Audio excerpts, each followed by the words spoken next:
গাজীপুরে ঢাকা ময়মনসিংহ মহাসড়ক ঘেঁষা অবৈধ স্থাপনা সরাতে অভিযান চালাচ্ছে সড়ক ও জনপদ বিভাগ। এ বিষয়ে আরো জানাবেন আমার সহকর্মী হোসেন আলী বাবু। বাবু, উচ্ছেদ অভিযান কোন পর্যায়ে আছে এখন একটু জানতে চাই সেখানকার সার্বিক খবরাখবর আপনার মাধ্যমে। সকাল ৯টায় উচ্ছেদ অভিযান কার্যক্রম শুরু হওয়ার কথা থাকলেও কিন্তু 11:30টার পরে আসলে এই উচ্ছেদ অভিযান শুরু হয়েছে। সড়ক জনপথের ঢাকা ময়মনসিংহ মহাসড়কের যে রাস্তার পাশে অবৈধ স্থাপনা রয়েছে সেই স্থাপনাগুলো আসলে সড়ক জনপথের জায়গায় সেগুলো আসলে উচ্ছেদ অভিযান চালাচ্ছেন।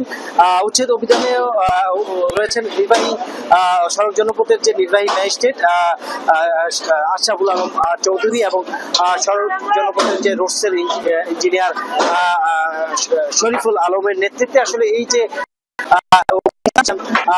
এই বাজারের পাশে যে বহু স্থাপনা এবং টিন শেড যেসব বাড়িঘরগুলো রয়েছে সেইগুলো আসলে এখানে অভিযান চলছে। দেখছেন যে এই যে বহুতল ভবন করেছে সড়ক জনপথের জায়গার মধ্যে, সেই ভবন কিন্তু আসলে এখন বেকু দিয়ে আসলে ভাঙা হচ্ছে। এর মধ্যে কিন্তু আসলে বাধা যেটি এসেছিল সেখানে আনসার বাহিনী তারা তাদেরকে সরিয়ে দিয়েছেন।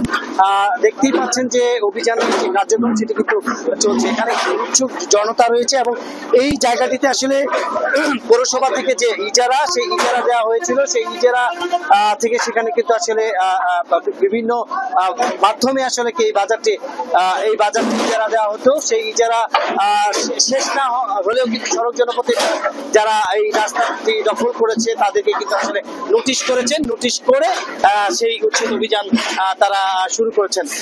এখান থেকে প্রায় 4 কিলোমিটার কিন্তু এই উচ্ছেদ অভিযান চলবে মাস্টার বাড়ি থেকে, কিন্তু এইখানে এখন কিন্তু চেঞ্জি বাজারে এই উচ্ছেদ অভিযান। বাবু, অনেক ধন্যবাদ আপনাকে।